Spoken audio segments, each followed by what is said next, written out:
Hi, this is Michael with Michael Beach Coaching and Consulting. We've been talking about change. I gave you the first 4 steps to leading change. Today I'm going to give you the last 4 steps. Step number 5, empower others to take action. If you've decided you're going to make a change happen, now you got to make it happen. Get your back into it, get your shoulder into it, get your hands into it and get dirty.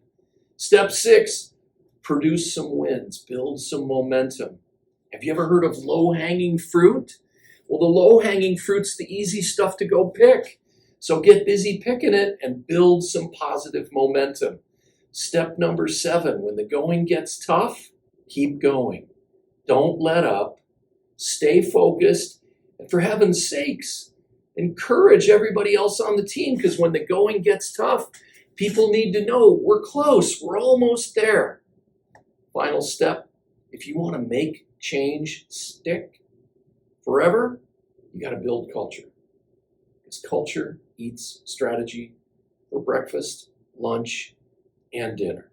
Nothing lasts like culture. That's how to make change happen, steps 1 through 8.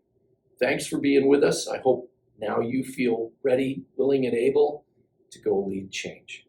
Michael with Michael Beach Coaching and Consulting. See you next time.